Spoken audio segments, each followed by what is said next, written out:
Kryten is a fictional character in the British science fiction situation comedy Red Dwarf. The name Kryten is a reference to the head butler in the J.M. Barrie play The Admirable Crichton, originally referred to as a Series 3 mechanoid.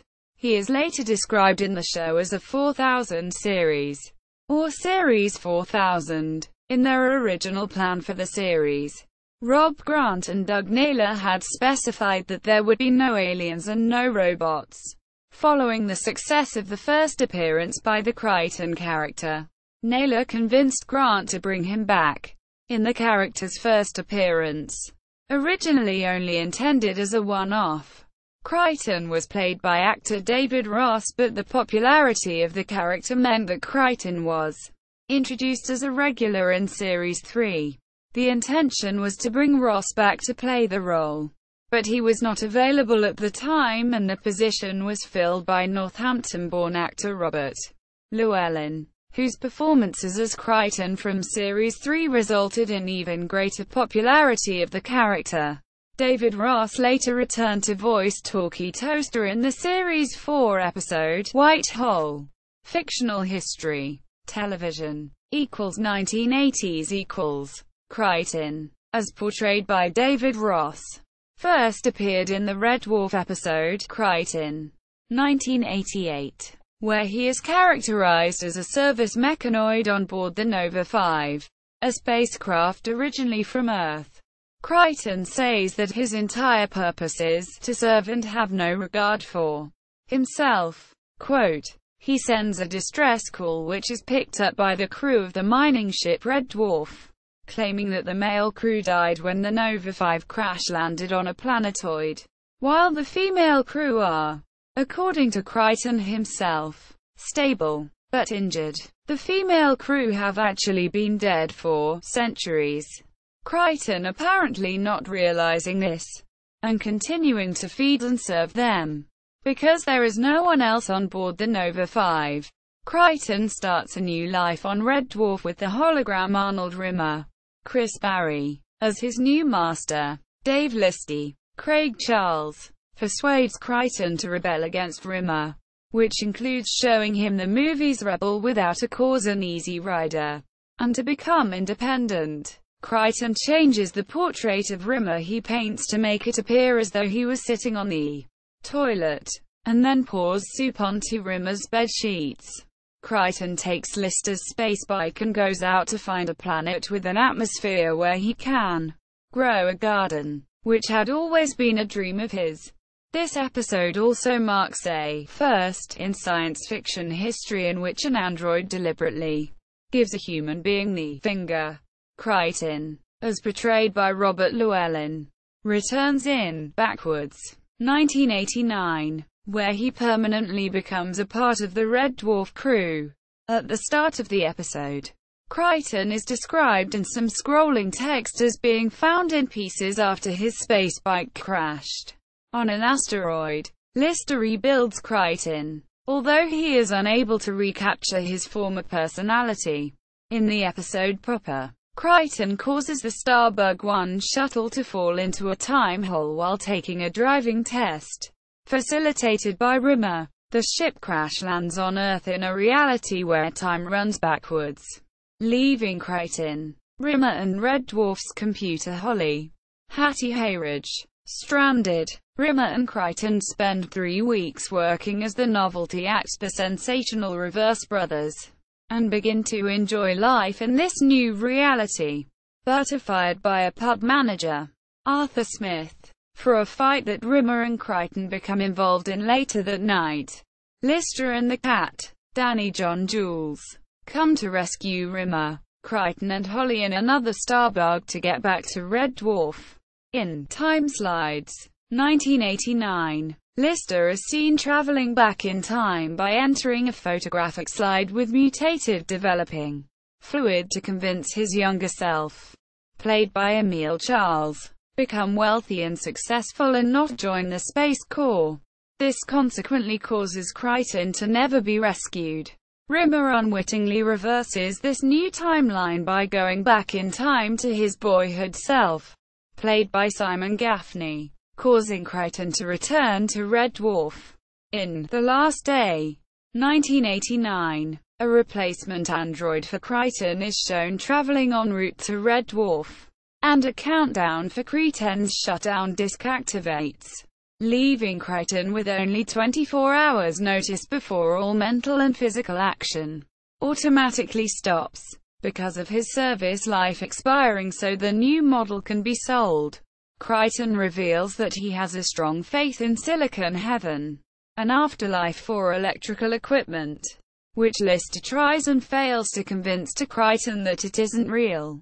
After feeling enjoyment for the first time at a party, Kryten overrides his shutdown programming and causes his replacement, Hudson Gordon Kennedy, to shut down, preventing him from deactivating Kryten by force.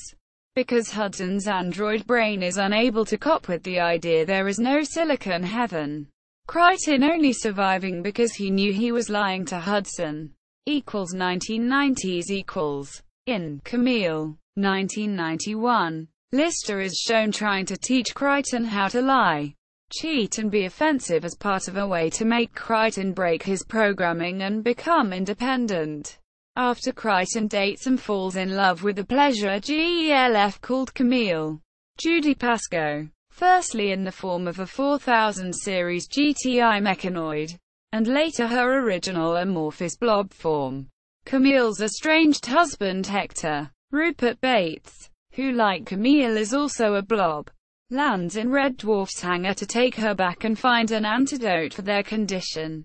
Kryten lies to Camille to protect her feelings and give her her best shot at happiness by convincing her to go with Hector. In the episode DNA, 1991, Kryten is briefly transformed into a human being, played by Llewellyn, minus his usual makeup. When the DNA from his part-organic brain is used to alter Kryten's entire molecular structure, he quickly decides to change himself back into mechanoid form, because he feels miserable about making fun of Kryten's spare heads, all played by Llewellyn, the ones Kryten describes as those closest to him, and because being a mechanoid is what he always has been, and always will be. In The Inquisitor, 1992, Kryten is put on trial by the legendary android known as the Inquisitor, John Doherty, to determine whether or not his existence is justified or a waste. After Kryten is found unworthy of existence, the memory of Kryten is erased, and the Inquisitor replaces Kryten's life with that of an alternative, uncredited Kryten who never got a chance at life. This alternative Kryten is killed by the Inquisitor, while Lister subsequently tricks the Inquisitor into erasing himself from existence, causing the memory of Kryten to be restored. In Demons and Angels, 1992, Red Dwarf is blown up when the beam of a device called the Triplicator is put into reverse, putting the engine core into meltdown, while creating a high and low version of Red Dwarf, complete with their own versions of Kryten, both played by Llewellyn. Before the lifespans of both versions of Red Dwarf expire after an hour, the crew collect pieces of the Triplicator from both Red Dwarfs, and restore the original Red Dwarf by amalgamating the two copies with a rebuilt Triplicator. The high version of Kryten is blown up by a bomb the lows throw at him, while the low version disappears with his version of Red Dwarf. In Back to Reality, 1992, ink from a despair squid causes Lister, Rimmer, the cat and Kryten to share a hallucination, with the hallucinations attacking things they each consider quintessential to their self-esteem. In the hallucination, Kryten believes he is a half-human android traffic control officer called Jake Bullet, and while hallucinating, appears to kill a man, Lenny von Dolan, going against what Kryten believes is fundamental to him, never to take a life. The four nearly commit suicide together, but a mood stabilizer saves them at the last second. According to Backstory Inc. P. Sirens, 1993. Kryten's creator is Professor Mammut. According to a P-Siren duplicate of Mammut, portrayed by Jenny Agutter, Kryten is coded not to harm Mammut, and to obey her every command. In the episode, Kryten explains that Red Dwarf was stolen, with the crew now based inside Starbug chasing after Red Dwarf to recover it. In Out of Time, 1993, Rimmer mentions that all trace of Red Dwarf has been lost. In the episode, a Starbug from 15 years hence arrives, with Lister, Rimmer, Cat and Kryten's future selves intending to copy some components from the present Starbug's time drive so they can fix the fault in their own drive and continue their lives of opulence, socializing with notorious figures of history such as the Habsburgs, the Borgias, Louis XVI, Adolf Hitler and Hermann Göring. Lister tells the future crew to leave, and the future Starbug fires upon the present-day one, apparently killing the crew and blowing Starbug up. In the following episode, Tika to Ride, 1997, Lister mentions in a video log that the future Starbug destroying the Starbug of the present meant the time drive they had used ceased to exist in both the present and the future. Or in other words, killing the present crew of Starbug in the present also killed the crew in the future, making it impossible for the future crew from ever going back in time to kill themselves in the present. The Cat later mentions in the episode that time returned to the point before the time drive was discovered. According to Lister in Ouroboros, 1997, Kryten ended up alone aboard the Nova 5 because he killed the crew in an accident, and prior to that on the SS Augustus. That ship's crew had all died of old age. In the episode, a Kryten from a parallel dimension, played by Llewellyn, is briefly seen when a linkway through non-space is opened when the membrane between the two realities temporarily collapses. In Beyond a Joke, 1997, a rogue simulant, Don Henderson, gives Kryten access to a file in his CPU which Kryten had never been able to access before.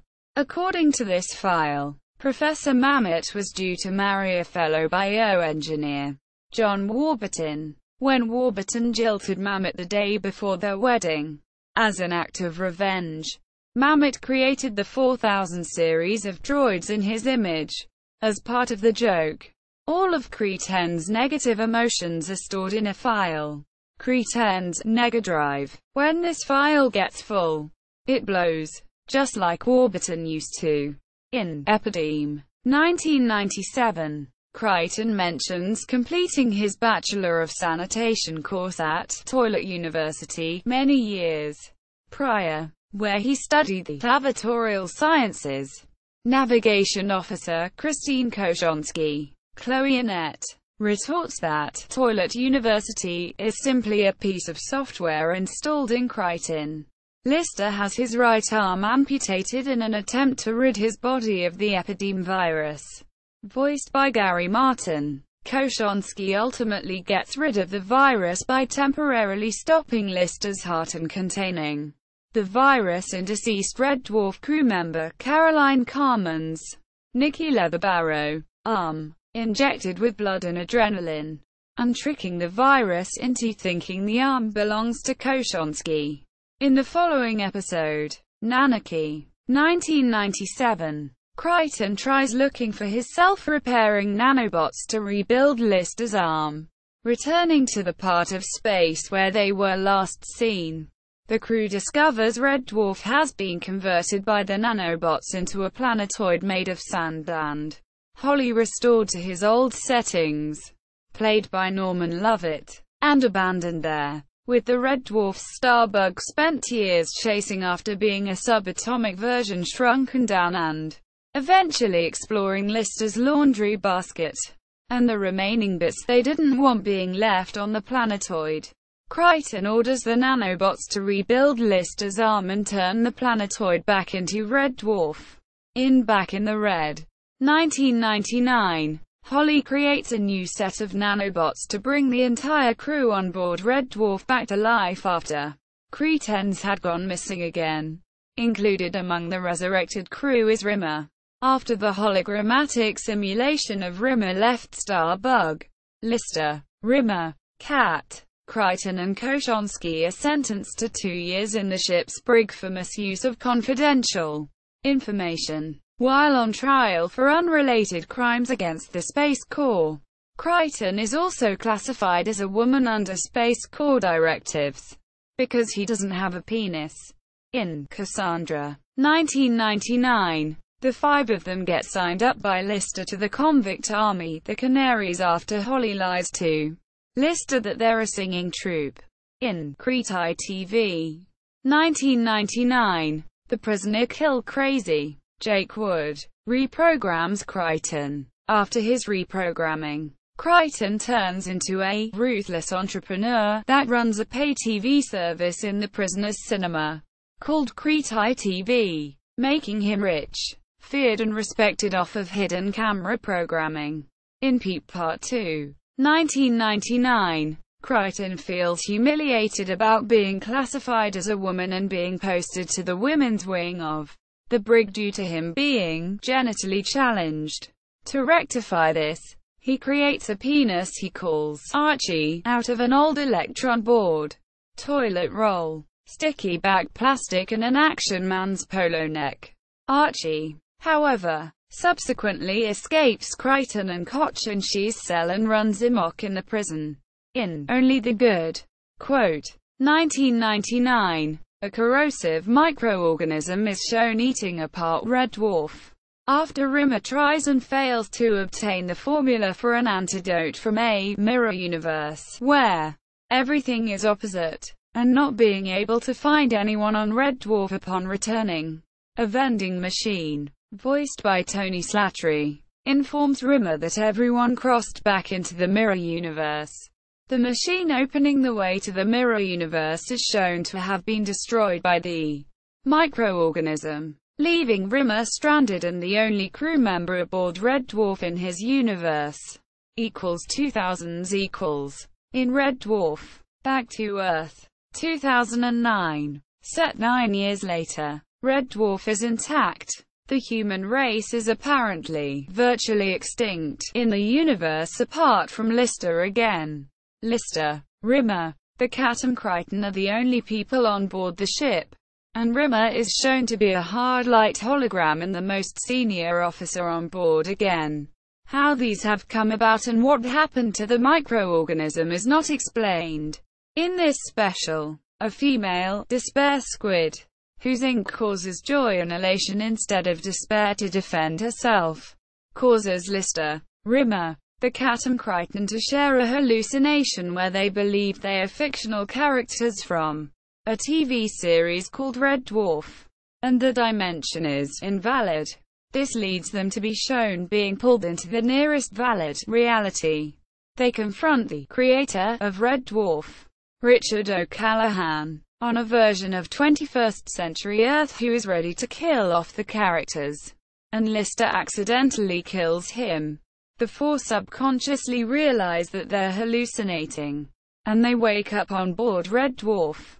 Kryten and Rimmer speculate that they were able to choose whether or not they wanted to wake up, because of the strengthened antibodies of the four from the previous encounter with the despair squid. Lister initially believes that Koshonsky is dead as well, but 2 children in the hallucination, played by Charlie Kenyon and Nina Southworth, inform that Kryten lied to him, and she actually left him after taking a blue midget shuttle. Kryten later confirms this. 2010s. In Crisis, 2016, Kryten begins suffering from a midlife crisis on the 2,976,000th anniversary of his creation. He loses interest in the things he normally enjoys and subsequently installs a bright red, pimptacular carbon fiber shell to his body in order to recapture his youth and gains a sudden attraction to bungee jumping. Butler, Dominic Coleman, an earlier model of mechanoid that achieved far more than Kryten. Deliberately sabotages Starbug to allow Kryten to meet the universe. Voice of Daniel Barker. So Kryten can feel better about himself. The universe also tells Kryten to remove his new suit because it really sucks. Novels. According to the novel Red Dwarf, Infinity welcomes careful drivers. 1989. The Nova 5 crashed because Kryten washed the navigation computer with soapy water. Personality. Having lost his obedience programs, Kryten is able to better himself, while he continues to be a sanitation droid, and to enjoy cleaning and serving others. He has also become the science expert amongst the dwarfers, often leading missions such as their search for Rimmer on the Psi Moon in Terraform. 1992. The dichotomy between these two aspects of his personality leads to Rimmer naming him things such as Captain Bogbot and Commander U-Bend. Kryten also extends his emotional range, which leads to him deactivating his shutdown disk. Diverdroid. His creators believes in planned obsolescence, although the crew are then forced into a showdown with his would-be replacement. His greatest ambition is to be human, and to this end he attempts to learn to lie and insult people, mostly Rimmer. Perhaps the most significant element of his personality is guilt. When his ability to feel guilty for his actions is compromised in some way, he can become careless, rude and even aggressive. This guilt is not necessarily balanced out by a sense of pride in the good work he does. In the episode, The Inquisitor, 1992, he believes his selflessness was purely a matter of programming and therefore he has not led a worthwhile life. In the episode, Back to Reality, 1992, Kryten almost commits suicide when under the belief that he takes the life of a human. He later finds out it was just an illusion created by the Despair Squid. Kryten has at least 3 spare heads, one of which has droid rot, a condition similar to computer senility that gives it a Lancastrian accent. The spare heads can engage in conversation with Kryten. In Stoke Me a Clipper, 1997, Kryten mentions that Sparehead 3 once told him that the other heads held a poll and voted Kryten as the ugly, big-eared one, upsetting Kryten. The others take turns being main head. All of these are destroyed in Beyond a Joke, 1997. Due to the final step of Mammoth's joke, eventually a 2x4B mechanoid will blow its top, due to Lister wanting to put ketchup on a lobster. The Nega drive which caused this has been removed, and, luckily, Kryten's personality chips survive and get placed in a new head. Kryten forms an irrational dislike of Koshonsky when he first meets her, mostly out of a fear that she and Lister would fall in love and abandon him. However, he grows to respect her, although not necessarily like her, after she saves Lister's life from the epideme virus. Playing Kryten, Robert Llewellyn writes in his book The Man in the Rubber Mask that before settling on a Canadian accent, he, Rob Grant and Doug Naylor considered Swedish and American. Llewellyn discovered the Canadian accent while spending time in Vancouver, British Columbia, which he describes as being a cross between Scottish and American. The Kryten makeup was a constant source of discomfort for Llewellyn, as the prosthetic rubber mask required him to be in makeup for up to 6 hours. By Series 7, this had been reduced to 2 hours.